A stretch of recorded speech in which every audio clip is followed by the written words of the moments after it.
এখন লেখেন সত্যের সন্ধানে, লেখেন সত্যের সন্ধানে সার্চ করেন, সেখানে 7 জন মুফতি বসেছেন। তার মধ্যে সবচেয়ে বড় আলেম, এশিয়া মহাদেশের সবচেয়ে বড় আলেম, যিনি মুফতি বোর্ডের চেয়ারম্যান ছিলেন, বিশ্ব মুফতি বোর্ডের চেয়ারম্যান আবু তাহের রহমান পুরী রহমতুল্লাহ আলাইহি। উনি জানো বাবার মুরিদ মুফতি আবু তাহের রহমান পুরী, মাওলানা নজরুল ইসলাম সাহেব একটা অনুষ্ঠান করছে, এটা ভালো করে শুনে দেখেন। তাজিমি সেজদা কারে কয়, গান বাজনা জায়েজ না না জায়েজ,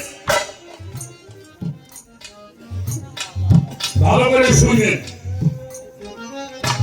আমরা তো বলছি মানুষের আপনাদের যাওয়া করি ভারী ভুল, আমার ভাষা শুদ্ধ হয় না, আমরা যদি ভুল হয় আমি অনুরোধ করলাম আপনারা দেখবেন সত্যের সন্ধানে সার্চ দেন, সেখানে দেখবেন এই গান নিয়ে, গান হারাম না হালাল, সেজদা জায়েজ কি না জায়েজ, ওনারা এটার ফয়সালা করছেন। বড় বড় আলেমরা এই তাজিমি সেজদা দলিল দিতে জমা হলো, তারা করি দোষ নাই, আমরা পরে ধীরে করিয়ে নিয়ে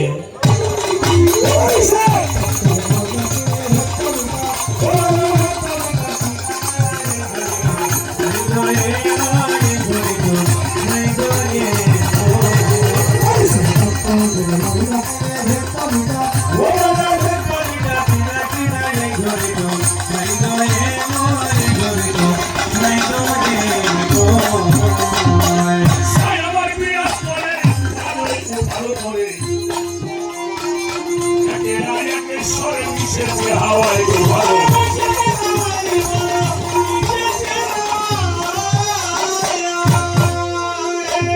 সায়াবার বিরাজ করে, কোথাও করে হাওয়ায় ভালো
ফেরেশতাদের মধ্যে জিবরাইল হলো সবচেয়ে বড় ফেরেশতা।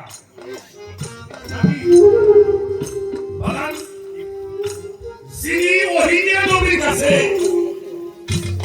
আসতেন, মাঝে মাঝে দাহিয়াতুল কালবির সূরত ধরতেন।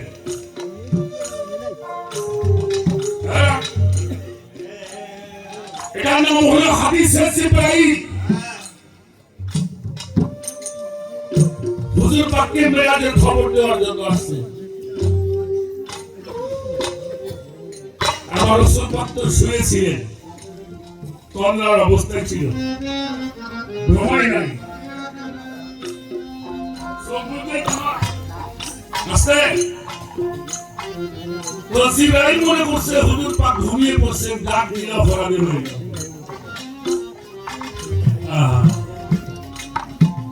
ঘুরছে কি করি,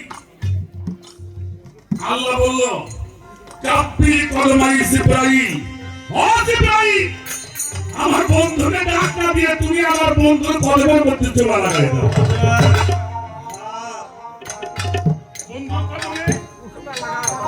চুমা দাও। আচ্ছা নবীজির কলম মুবারকে জিবরাইল চুমা দিল, এটা দিয়ে কি বুঝাইয়ে? এটা আমরা কি বুঝবো? নবীগণ, সিদ্দিকগণ, শহীদগণ, আল্লাহর ওলিগণ তাদেরকে তাজিম চুমা সম্মান করা, এটা আমাদেরকে শিক্ষা দিয়েছে। হুজুর পাক সেতর হইলেন, জিবরাইলকে বলল জিবরাইল তুমি তো রুহুল কুদ্দুস প্রাপ্ত, এত বড় পাওয়ারফুল জিবরাইল তুমি আমার কদমের মধ্যে চুমা দিলে। জিবরাইল বলল ইয়া রাসূলুল্লাহ আমি রুহুল কুদ্দুস হতে পারি, আমি ফেরেশতা হতে পারি জিবরাইল, কিন্তু আপনার কদমের ধুলার কাছে আমার 4 পয়সার দাম নেই।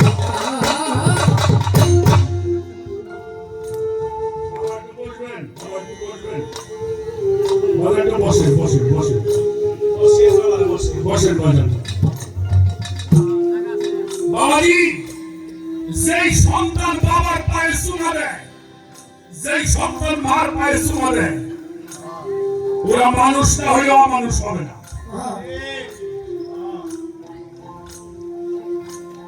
মানুষ না হইলেও অমানুষ হবে। যে সন্তান বাবা মায়ের কদম মোবারক জমা করেন তাদেরকে নিয়ে বাবা মা টেনশন করে না। ভুল বললাম নাকি? কাজেই এই হাদিসকে সবাই মানে যে মায়ের কাটলে সন্তানের জান্নাত, এটা বলতে মানে না, মানে না। আচ্ছা যার পায়ে তোলা জান্নাত, যার পায়ে শুনে দিলে বলে দেব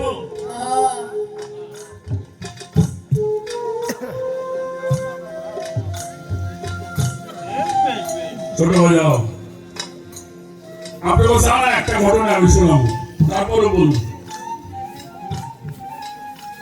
আপনারা জানেন, শুনেছেন, বহুবার শুনেছেন, গায়করা বলছে, আলেমরা বলছে, পীর মাশায়েখরা বলছে, সেটা কি নবীজির বাড়িতে নবীজি আমার হুজুর পাক জাবেরের বাড়ি দাওয়াত খাবার যায় নাই, যায় না? এই গল্প শুনেন নাই? ছোট সময় তুমি শুনছি।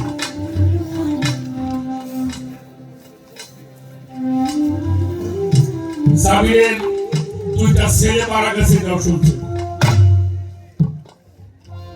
শুনেন নাই? আচ্ছা বাবা, যার 2টা সন্তান মারা যায় ওই মা হুশ থাকে? কথা বলেন, হুশ থাকে? দেখেন 2টা সন্তানকে ঘরের মধ্যে ঢেকে রাখছে,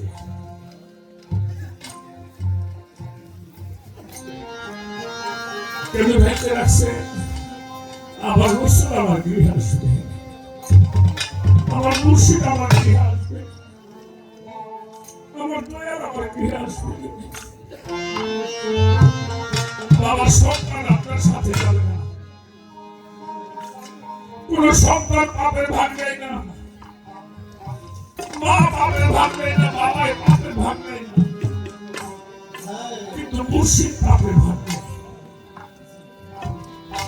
যিনি আমার ইহকাল পরকালের বান্ধব, আমার বাড়িতে আসবে, আর আমি যদি সন্তানের মায়ায় করে আমার গুরু ভজন থেকে দূরে সরে যাই, আমার ইমানের জীবনটা নষ্ট হয়ে যাবে। 2টা সন্তান নয়, 10টা সন্তান মারা গেলেও আমি আমার রসুলের ভজন থেকে দূরে সরে দুইটা সন্তান ঢাইতে রেখে আনন্দ করে কাজ করছেন রসুলের সেবার জন্য। হুজুর পাক আসলেন সাহাবাদেরকে নিয়ে, খাইতে বসছেন, এটাও জানেন। যখন খানা খাইতে বসলেন তখন আল্লাহ বলেছিল, জিবরাইল তুমি আমার বন্ধুরে বলো জাবিরের সন্তান ছাড়া যেন খানা না খায়। আমার বন্ধুরে করে দাও জাবিরের দুইটা সন্তান সাথে নিয়ে খানা খাবে। নবীজি খানার মধ্যে হাত দিতে গেছেন, এমন সময় জিবরাইল বলেছিল, ইয়া রাসূলুল্লাহ, আল্লাহ বলেছে জাবিরের সন্তান ছাড়া আপনি খানা খাবেন না। আমার হুজুর পাক হাত উঠাইলেন, জাবিরের স্ত্রী করজোর করে বললেন, ইয়া রাসূলুল্লাহ, আমার আব্বার মধ্যে কোনো বেয়াদবি হলো, আমার কোনো বেয়াদবি হয়েছে, আপনি খানা থেকে হাত তুললেন কেন? আমার নবীজি বলেছিল কোনো বেয়াদবি হয় নাই মা, তবে তোমার দুইটা ছেলে আছে না? বলল হ্যাঁ। যে ওদেরকে ডাকো, ওদেরকে সাথে করে আমি খানা খাবো। কেমন না কেমন ভজন বললো যে রাসূলুল্লাহ কোথায় যাবে, খেলা করতে গেছে বাচ্চা মানুষ, আপনি খান ওরা পরে খাবে। বললো তুমি ডেকে নিয়ে আসো। বললো কোথায় খেলা করতে গেছে, আমি কোথায় যাবো? আপনি খান। বললো না রে মা, আমি আমার দুইটা ভাইকে সাথে নিয়ে, আমার তো ভাই, আমার তো কোনো ভাই নাই, তোর দুইটা সন্তানকে আমি সাথে করে আমার ভাই বাড়ি আছে, একসাথে খানা খাবো। সেদিন তো দয়াল নবী কদম মোবারকের মধ্যে পড়ে গিয়েছে।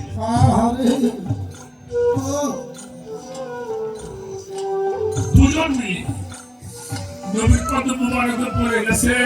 কাঁদো কেন? বললো তোমার ভাইদের নিয়ে খানা খাবে, আমার সাথে আসো। ঘরের মধ্যে নিয়ে গেছে, দুইটা ছেলে মারা গেছে, ডাইকে রাখছে। বললো দেখো তোমার ভাইদের নিয়ে তুমি খানা। নবীজি চোখের পানি ছেড়ে বলল, আল্লাহ তুমি তো আমারে বলছো আমার জাবিরের সন্তান ছাড়া আমি খানা খাবো না, তুমি আমার জাবিরের সন্তান ওরে তুমি দেখা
Bye.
কথা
লইলারে আজ বিচার এই গাবে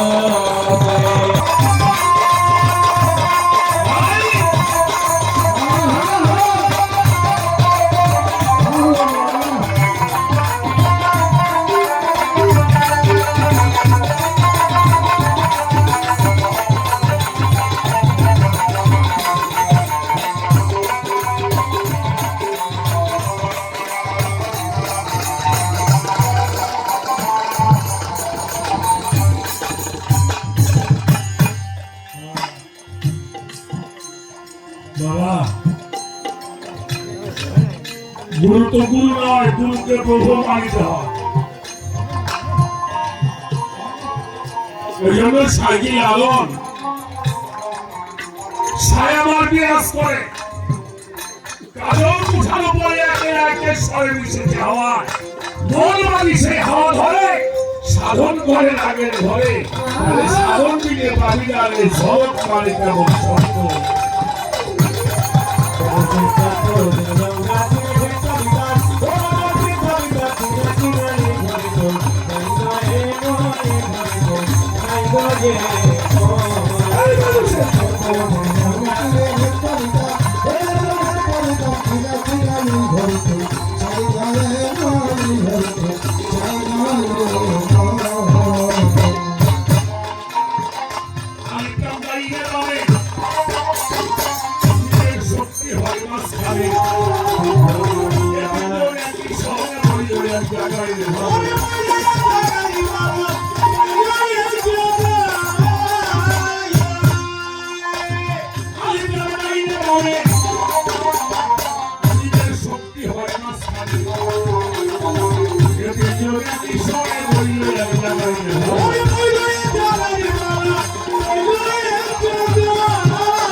দরজা সারি সারি করেছে নতুন ভিখারি, ধন্য ধন্য মিস্ত্রি ঘর খানা বানাইলে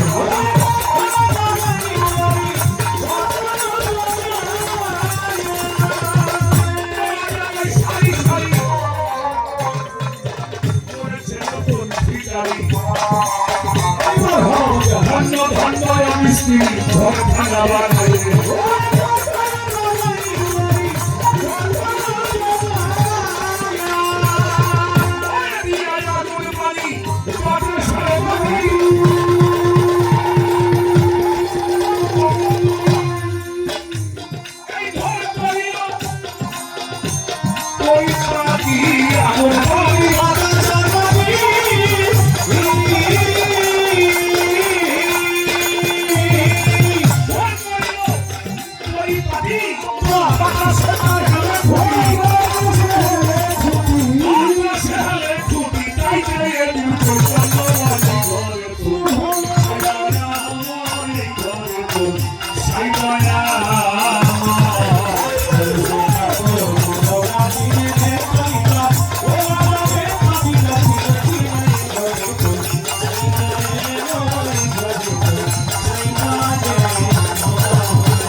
প্রভু নাহি চোখে দেখি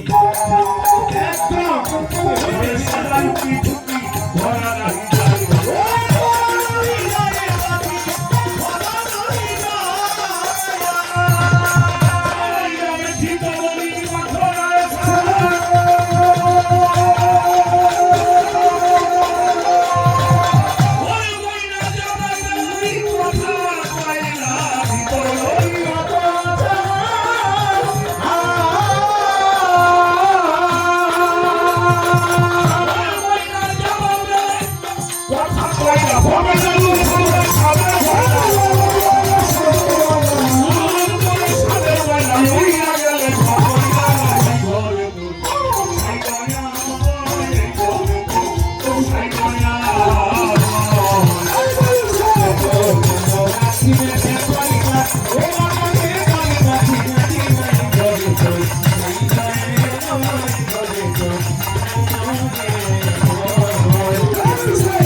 অনেকগুলি অর্থ